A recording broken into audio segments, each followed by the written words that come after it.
This week we are not qualified to... A title that we have yet to put up. Title that you'll see on your RSS feed. All right, so here's the deal. We are talking about a movie we both saw recently and both loved, which, funny enough, that's this podcast. So that's not news. That's not special. But what is special is what we're talking about today, which is Soul. Great. Okay, so before we get into it, we are going to do an episode in the future on Pixar movies and give our personal rankings of all Pixar movies. Yes. Most Pixar movies are great, with the exception of like Cars 2. Yeah. But we'll get into that. We'll do a whole nother episode where we talk about Pixar. This week we're just talking about Soul, keeping it short. Mm-hmm. What are your thoughts on Soul, Joe? I really enjoyed Soul. And this is coming off of 2 viewings. I watched it first alone by myself. Hey, great movie. Same. I watched it with Caitlin, yeah. And then I watched it with your family. Same. And we together. Yeah. And I was like, I still liked it just as much. Yep. I thought it was such a great movie. And I think Pete Docters has such an interesting way of directing and writing movies that, as far as compared to other Pixar movies, which we'll get into later, tends to delve into a lot of very specific parts of human condition that the other Pixar movies don't really talk about. They don't touch on. And I'll say this movie solidified for me that Pete Docter's my favorite. Yeah. My favorite Pixar director, closely followed by Brad Bird. But before I agree. Before, I wouldn't have said that because I was like, well, he's only done 3. Like, I don't feel like I can judge. Inside Out was good. Monsters Inc. was really good. And Up is my favorite. Up was very good. Up is my favorite one. Monsters Inc. is my second favorite one. This is coming from a guy that loves Incredibles and Incredibles 2. I love those movies. Yes, and Ratatouille, which is why Brad Bird is close behind. But I will say, I think the 4 movies, Monsters Inc., Up, Inside Out, and Soul, solidified Pete Docter as just the best director they have. Also, I will say that Soul specifically had the best cinematography of any Pixar movie yet. I agree. The animation was incredible. I mean, just even in the opening sequence, spoiler alert, when he dies 10 minutes into the movie, and he's like, his soul is falling through, he jumps off the railway, the treadmill to heaven, and he is falling through space and going through these different dimensions. So cool. I agree. Yeah. If you want a movie that is as real as animation, as fake animated people will look, then pick this movie. And dude, if you took the characters out of every scene, it would just look like a real life. Yes. You went outside and filmed it. There are shots that look like there is such heavy photorealism in this movie. It was actually kind of just breathtaking. Yeah, I can't believe they were that good at this. On my second viewing, man, I was noticing the lighting way more. When they go into his apartment and he's in the cat's body and 22 is in his body, and they go into his apartment, the light shafts coming through the window and the dust particles that you see on like a Sunday afternoon and you're coming through light shafts, I was like it gave me the same vibes I get in real life when I see that. It looks just so real. I agree. So to get into the movie's plot, Joe Gardner, he's a band teacher, director for a middle school, maybe high school bands. Middle school bands. And he gets the dream of a lifetime. I mean, he's been working to be a jazz musician. He gigs on the side, yeah. The gigs on the side. Plays piano. Plays piano. He's been trying to break out into the music scene, into the jazz music scene in New York for years. He's been gigging for years, trying to really break it out. And he gets to play with Dorothea Williams, right? Is that her name? Which is crazy. Like, that's his dream. He's finally getting to be with this jazz legend. And on the way home from work... Can I stop you real quick? Yes. You are now dead. That's what happens in the movie. Sorry, that was for dramatic effect. Yes, he dies that fast and unexpectedly. And the movie's very, like, about it. Like, it's, like, plays, like, really cheery music. Most goofy, like, nonchalant death. Yeah. He's, like, playing happy piano music, falls through, like, a manhole, dead. And you get to see his soul. In a coma, technically. Which, I'll get into that in a second. Because technically his soul didn't go to the great beyond because he escaped. But, no, he definitely...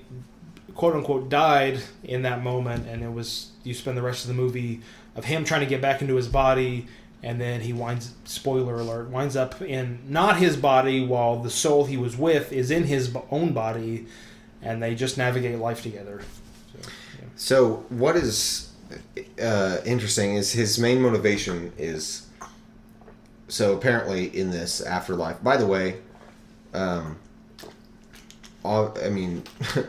obviously this movie doesn't have accurate theology. Yes. I would just like to say this is coming from two guys who were very, very devout in their faith, very devout in their theology. Yeah. So you're hearing this from a very Christian perspective. Yes. I still love this movie. Oh, absolutely. I've heard other Christians be like, "Oh, well, this is teaching your kids better." Like, what? You're going to let your kids learn theology from Pixar? You've already kind of messed up. Oh, so absolutely. Don't. I know. Like I said to you when we first talked about this movie, I know that balloons can't lift houses, and I know that reincarnation is fake. So that's the attitude I go into in this movie. Yeah. If we're just going to let the they live attitude, just everything, just let Pixar just like consume. Yeah. You have to believe us. Yeah. I'm kind of attitude about it. Then you can't. That's not the point of the movie. That's not the point of it. It's a mechanism to serve the plot. And so anyway, that put aside, the whole thing is he's dead, and apparently some people when they die they choose to be a mentor, where they're helping unborn souls develop their personality so that they can be sent to Earth. And so he gets paired up with a soul who has had every soul has a number, and this soul's number is 22. So they were the 22nd soul ever created. Yes, been around for forever, long never time. Been born, because they just don't want to be. And he's tasked, as so many have before him, Carl Jung and Mother Teresa and all these have tried to help 22 and to no avail. So he's tasked with helping 22 want to be born, round out her personality, and that's what it revolves around. And he's doing it because he wants to get back to his body. Yes. Because as soon as these unborn souls develop their spark, something that motivates them as human beings, they get what is called an Earth Pass, and that Earth Pass lets them go from the great beyond down to Earth. And he's thinking, okay, I can make a trade. She doesn't want to go to Earth. I want to go to Earth. I'll get her motivated. I'll take her Earth Pass. I'll go to Earth. She'll stay here. But obviously, things don't work out that way. And they get sent back. She gets put in his body. He's in a cat's body, and then they go through. There's a lot of mechanics of like rhythmic hypnotization brings you into the afterlife while you're still alive, and those people help untethered souls find their purpose in life. There's a lot of mechanics here. But I'll just talk about. For me. One of my favorite scenes in the movie. Every Pixar movie has a scene that makes you cry, a heartwarming scene. Yeah. And my favorite scene in this movie, it's one of my favorite of these kind of scenes from any Pixar movie. Still, no movie makes me cry like Up. But the scene in this movie is he's basically failed her. He was selfish. He got his dream. He's back in his body. And now she's all sad and depressed in the spirit world. Yes. Because she wanted to live for a second, and he convinced her that, no, you just want to be like me. Yeah. And my favorite scene in this movie, he goes back to his apartment at night after his gig. Yeah. And is sad. And he sits down at his piano, and it's the most real feeling I've ever had. Especially because this is coming from two guys who love music and play music and write music, and we love jazz too. Yes. And so that's probably a huge aspect of this, but also just songwriting in general is something we both like. And there have been many nights in my life where I've come home sad and sat down in the dark at the piano and wrote a song.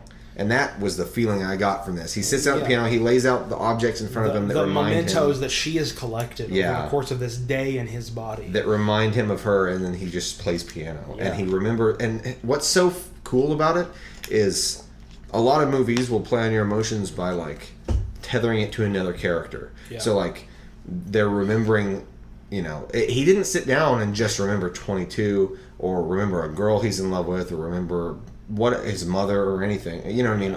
He sits down and it shows flashbacks of his life.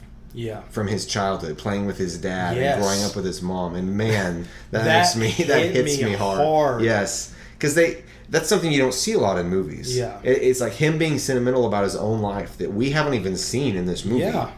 And it still works. And it's things that we can all relate to. Yes. just being with your mom. His feet in the sand at the beach. Feet in the sand at the beach, or listening, or having an experience with one of your parents. Just one single experience. And he's listening to records with his dad. Like, you can all have those connective things between those shots that you're like, I can absolutely connect to this. And even if you can't, you get the pain that he's remembering his life. Yeah. And the pain that he has to endure to make the decision that he does in the next 2 seconds of being willing to give up his life.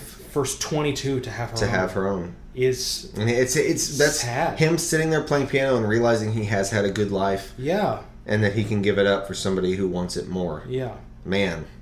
And I was really surprised when I watched the movie that a lot of Pete Docter's movies deal with a lot of heavy themes. Yeah. With Monsters Inc., I mean, it's definitely not as heavy. It's pretty kiddish still, right. But I mean, you're stumbling upon something that seems destructive. Right. Whatever. Up and then Inside Out. Then you begin to develop feelings for it. Right. You connected to it. Then you get to be reconnected to it. Yeah. What a great thing. With Up, it's dealing with loss. Yes, a loss and moving on. Moving on. It's really, Up has a lot of the same themes that this did, where it's giving up your own dreams for the sake of someone younger to have their own, right? And then, of course, Inside Out deals with themes of like loneliness and moving away. And moving away, but like not only that, but even feeling those negative things you would consider negative feelings are okay to feel. Because they're a part of you. And I think, if I'm not wrong, I remember hearing a lot of stuff when that movie came out about how it was really helpful for a lot of people that dealt with emotional issues. That it's okay to feel those things. Yeah. That's a part of you. And you just have to learn to deal with that. This movie does not feel like it was made for kids. No, it doesn't. It had childish humor in some parts, but it felt honestly very real. Well, yeah, and that's what that scene where he sits down and remembers his life. A kid's not going to relate to that the way an adult will.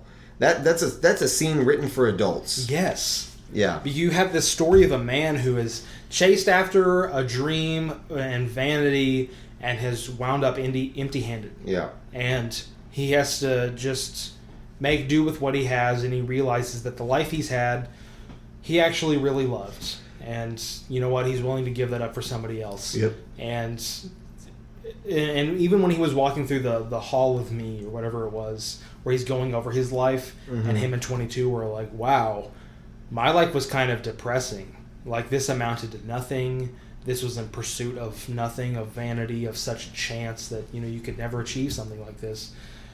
It was really kind of a bummy plot. Yeah. Like, it was sad. It was really sad, man. I don't know, man. Yeah. It was just kind of depressing. And then at the end, spoiler alert, Joe Gardner winds up getting a second chance at life. Yeah. And oh man. And he comes out of it, and he's talking to this, whatever it is, this ancient figure of space and time, quantum intercept, or whatever they describe it. Whatever it's described as, Jerry. He says she asks it asks him, what are you going to do with your second chance? And he says, I don't know, but I'm going to enjoy every second of it. Yeah, and that's what I loved about that ending. Yeah. Is it shows him walking out into the sunlight, he says, I don't know, but I'm going to live every minute of it. Yeah. And it doesn't show us what he does. No. Because the whole time it's playing on your expectation that, he's going to discover his true calling or his spark. It's not really jazz. It's teaching, and he's going to take the job or some self-realization like that. And no, the point is that it doesn't matter. Yeah. Whatever he does, he's going to enjoy it and know that's where he's meant to be. I thought that was such an awesome endpoint for the movie of just enjoying life. Yeah. Like, you might think you have a purpose or a calling or whatever, and you might have had a rough go of it. Just enjoy life. Yeah. Whatever it is. Be content where you're at. Be content where you're at. And this is coming from two guys who were heavily invested in theological study and devout Christianity.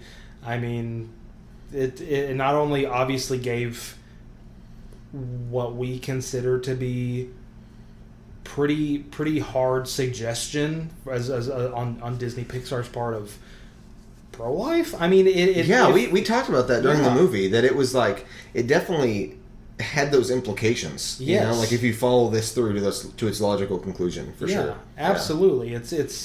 It's focusing on the value of human life. Yeah. Even those that haven't been born. Even those that haven't been born. You know. It was a very interesting movie. I really, really enjoyed it. Yeah, great. Recommend. Family friendly, fun movie all around. I would put it at like a, I don't know. I mean, I'm like, I want to say like 10, but I'm like, I don't know if that's too low or too high. Exactly. Because there's like probably 5 or 6 Pixar movies that I prefer over Soul. Yeah.